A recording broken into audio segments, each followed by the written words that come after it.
I want to thank the Vivekananda Study Center and my friend Vijay Kranti for inviting me to this event today. आपने एक कहावत सुनी है? Law is change. Change is the law.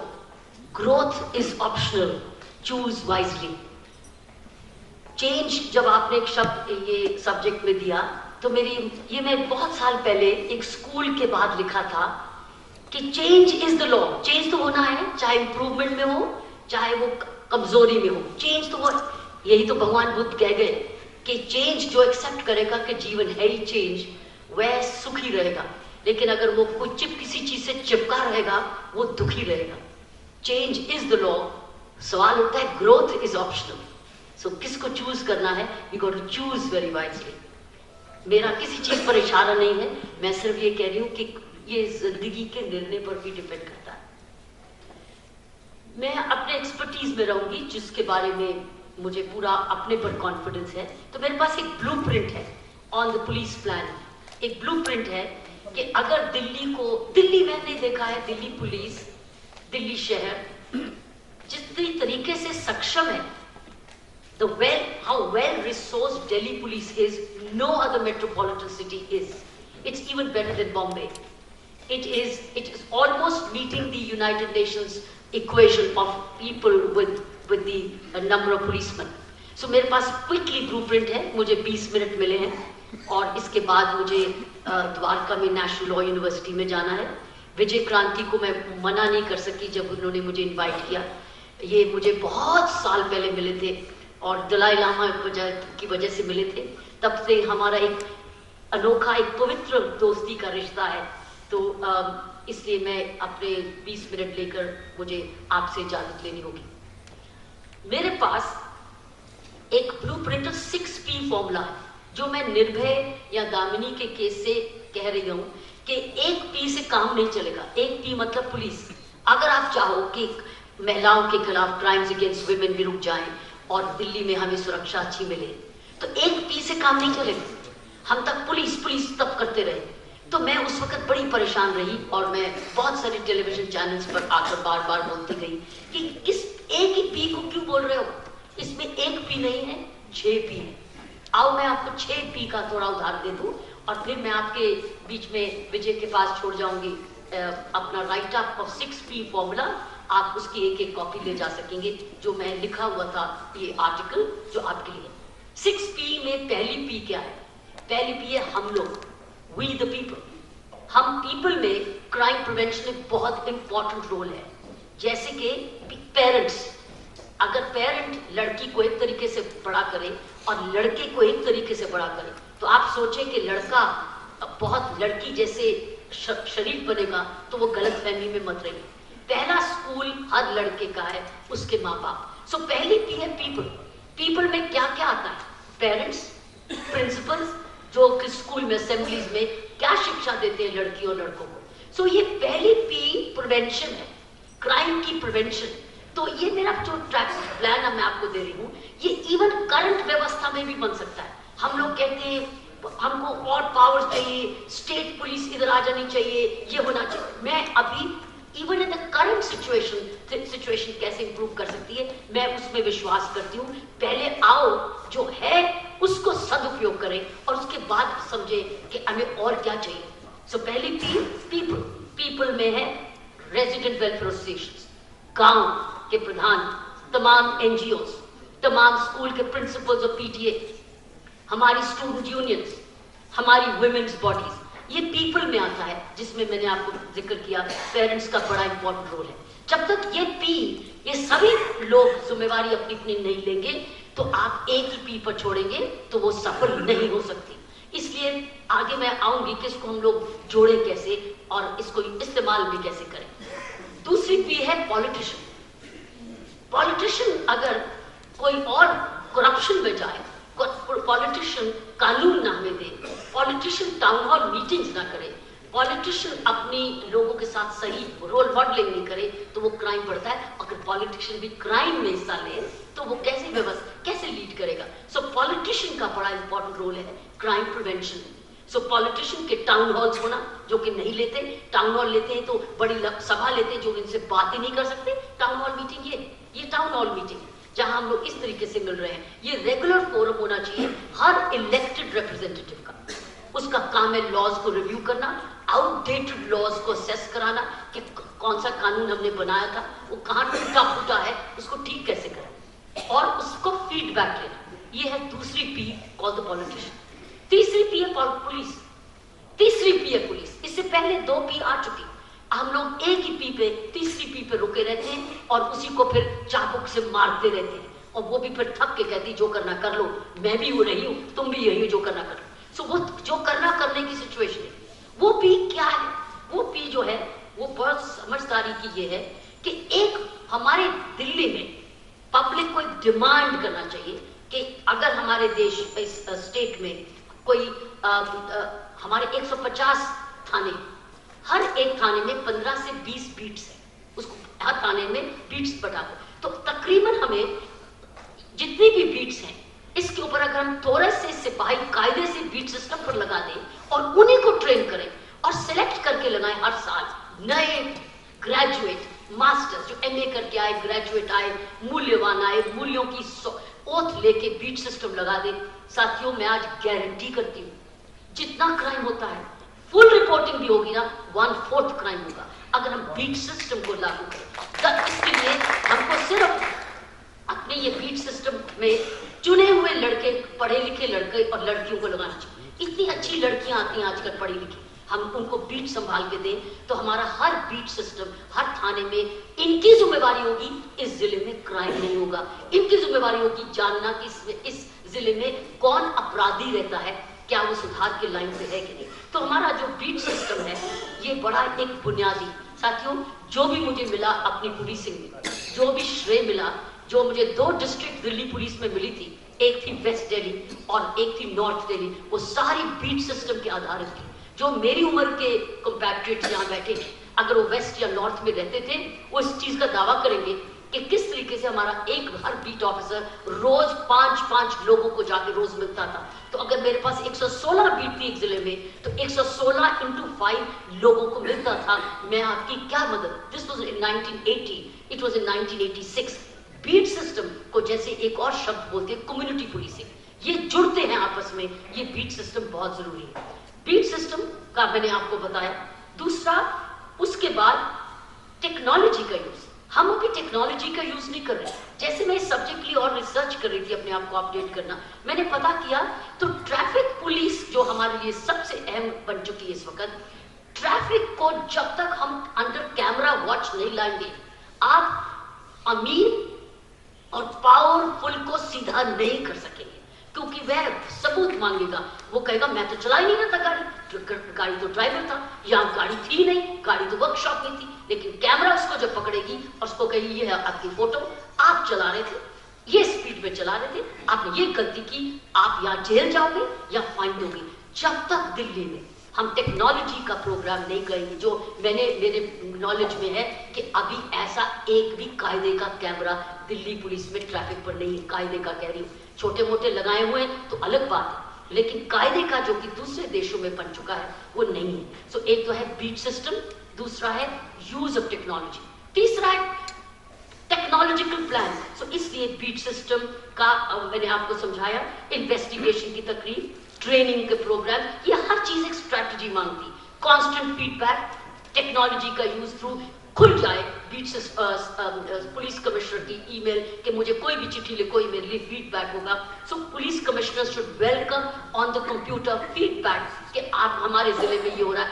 Even criminal knowledge, criminal information, public audit, हम लोग regularly हर साल, मैं ये सिर्फ प्लान दिल्ली के लिए नहीं दे रही, this could as well one day become a national crime prevention plan. ये डिपेंड करता है आने वाली सरकारों पर, चाहे वो दिल्ली की हो चाहे वो सेंटर में हो, ऐसे आइडियाज लेके national crime prevention plan and national crime prevention strategies at the district level and at the state level. Human resource plan बहुत इंपॉर्टेंट है। इस वक्त हमारी बहुत ह्यूमन रिसोर्स, जैसे जितने 6000 से ज्यादा ट्रैफिक पुलिस में, अगर हम कैमरास लगा हटा दें तो हमारे हजारों पुलिस ऑफिसर्स बच सकते हैं, और यही पुलिस ऑफिसर्स बच के ग्राउंड में बीट सिस्टम में जा सकते हैं। वो क्राइम प्रिवेंशन होगा, वो बुजुर्गों को मिलेंगे, ड्रॉप आउट बच्चों को, स्ट्रीट चिल्ड्रन पे मिलेंगे। जो बच्चे हमारे आज दिल्ली में लाखों बच्चे सड़कों पे घूमते हैं जो कि नशे भी करते हैं, उसमें से 40% नशा करते हैं, कमाते हैं और उसके बाद जुए खेलते हैं और हरकतें करते हैं, और वो क्राइम की तरफ जा रहे हैं। हम वो आने वाली पीढ़ी को बचा सकते हैं। सो कम्युनिकेशन प्लान सिमिलरली, इसमें एनजीओ जुड़े, हमारे पास यूथ कैडेट का सर्विस। आप दूसरे देश में जाओ तो यूथ उनकी पीसीआर वैन में एज यूथ कैडेट्स चलते हैं देखने के लिए कि पुलिस कैसे काम करती है। मैं बहुत सारे ऐसे प्लान्स हैं, लेकिन मैं एक शुरुआत छोड़ रही हूँ क्योंकि इसके बाद डिटेल्स और आएंगी जिसको जो मैं हल्के इसको इस्तेमाल जोड़े कैसे। चौथी पी है साथियों प्रोसिक्यूशन, कचहरियों की बात। कचहरियों में डिले है, कचहरियों में भी टेक्नोलॉजी नहीं है। देखिए साथियों, कई वीडियो कॉन्फ्रेंसिंग से मुलजिम पेश हो सकते हैं, लेकिन अभी भी हमारे पास आईटी प्लान नहीं है। हजारों कैदी रोज तिहाड़ जेलों से आते हैं, हजारों ट्रैफिक को ब्लॉक करते हैं, बड़ी बड़ी बस में आते हैं, इतना खर्चा करते हैं, सिक्योरिटी रिस्क भी होता है, लेकिन हमारा वीडियो कॉन्फ्रेंसिंग प्लान नहीं है, जबकि सिर्फ हाजिरी है और अगली डेट होनी है। ये हो सकता है, ये डिसाइड करेगी कचहरियां। क्यों नहीं कचहरियां डिसाइड करती कि, और कई बार जज चले जाते हैं जेल के अंदर और वो अपनी तारीख लगाते हैं। ये होता रहा है, खासकर वेरी सिक्योरिटी टेररिस्ट केसेस में। ये क्यों नहीं हम वीडियो कॉन्फ्रेंसिंग करें? कई हजार पुलिस ऑफिसर हमारे बच जाएंगे और हमारे बीट सिस्टम्स को वो कर सकते हैं। मैंने पता किया कि जब एक फोरेंसिक साइंस का साइंटिस्ट कचहरी में जाके अपना एविडेंस देता है, साथ ही वो उसके लिए जो 5 मिनट के लिए और 10 मिनट या आधा घंटे के एविडेंस के लिए जाता है, उसका सारा दिन खराब हो जाता है। और 10 जो कि अगर वो दफ्तर में रहता कम से कम 10 केसेस को और निकाल सकता था, जो कि इजीली उसका बयान एफिडेविट और वीडियो कॉन्फ्रेंसिंग में हो सकता है। तो ये जो मॉडर्न टेक्नोलॉजी है, ये चौथी पी है प्रोसिक्यूशन। ये क्राइम प्रिवेंशन में बड़ा इंपॉर्टेंट रोल प्ले करती है, हमको ये भी इनसे मांगना है। 5वां है साथियों प्रिजन प्लान। प्रिजन के बारे में आपने सुना है किस प्रकार तिहाड़ जेल में हमने सुधार शुरू किया। वो सुधार जारी रहे ताकि वो जो आदमी जाए क्राइम करके वो कम से कम ड्राई क्लीन होके निकले, ना कि और भी गंदा निकले। वो रिफॉर्म को जुड़ना बड़ा जरूरी है। और फाइनली जो 6th पी है वो है प्रेस। प्रेस का बड़ा इंपॉर्टेंट रोल है क्राइम प्रिवेंशन में। प्रेस में CSR के मुताबिक कॉर्पोरेट सोशल रिस्पॉन्सिबिलिटी में हर एक प्रेस, चाहे वो प्रिंट है, चाहे वो विजुअल है, चाहे वो कुछ भी है, वो अपने क्राइम प्रिवेंशन के मैसेजेस, कोई लॉ नॉलेज सिखाए, कोई वैसे सिखाए साथियों, वो सीख सकते, वो काम प्रेस कर सकती है as a corporate social responsibility. ये 6 पी। आप पूछेंगे इनको जोड़ेगा कौन? ये 6 पी है, लेकिन सब अलग अलग काम करते हैं, एक दूसरे को दोष देते हैं कि तुम काम नहीं करते, और 4 उंगलियां 5 उंगलियां मेरी तरफ ही हैं, तो हम लोग एक दूसरे को दोष देते हैं। ये दोष कब खत्म होगा? ये खत्म होगा जब हम हब बनाएंगे। It's called hub. हब का मतलब है दिल्ली में लेफ्टिनेंट गवर्नर हब बन सकते हैं। हर 3 महीने में ये 6 पीस के रिप्रेजेंटेटिव्स को बुलाए, स्ट्रेटेजाइज करें, क्राइम प्लान बनाए और 3 महीने में जवाबदेही करें। हमने ये फैसला किया था, प्रिंसिपल साहब आपने क्या प्रोग्राम्स बनाए, लीगल सेक्रेटरी साहब आपने IT क्या किया, प्रिजन से पूछे, पुलिस से प्लान पूछे। लेफ्टिनेंट गवर्नर दिल्ली में बहुत स्ट्रेटेजिकली प्लेस्ड है, दिल्ली को एक अच्छा क्राइम प्रिवेंशन देना। This is called hub. इस वक्त साथियों हब बिल्कुल नहीं है, हम अलग अलग काम करते हैं और अलग अलग एक दूसरे को दोष देते हैं। ये है दिल्ली के लिए लेफ्टिनेंट गवर्नर। और इसमें चीफ सेक्रेटरी भी इंपॉर्टेंट रोल प्ले कर सकते हैं, जो कि शक्ति सिन्हा अगर जब आएंगे, I don't think he would disagree with me. Chief secretary और lieutenant governor are very well placed to work as a center focal of creating the hub of a criminal justice system. You can call them the 6P hub.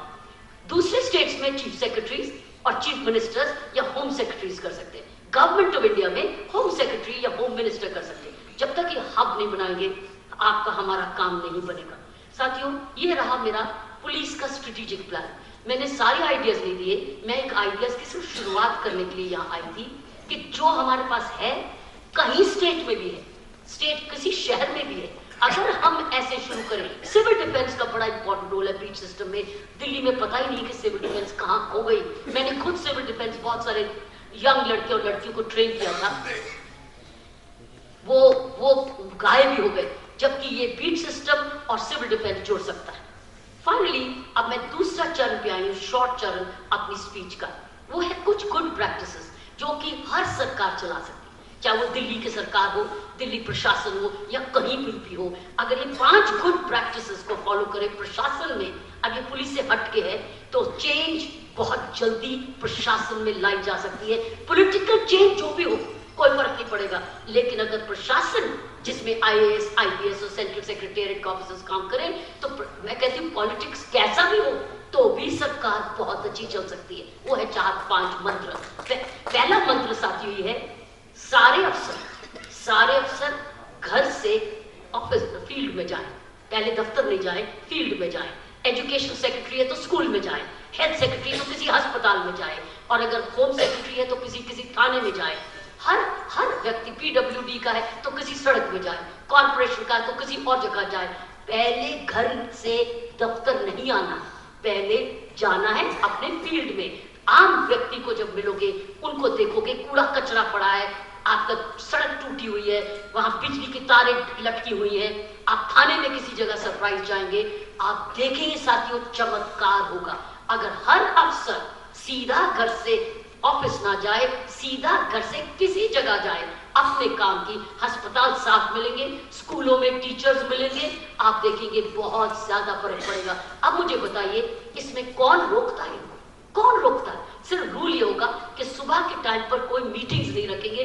Meetings will be only post 12 नून। कोई भी meeting 12 बजे के बाद, क्योंकि पहले हम लोग field timing रखेंगे। अगर इतना ही करने लग जाएंगे, लोगों का संपर्क शुरू हो जाएगा।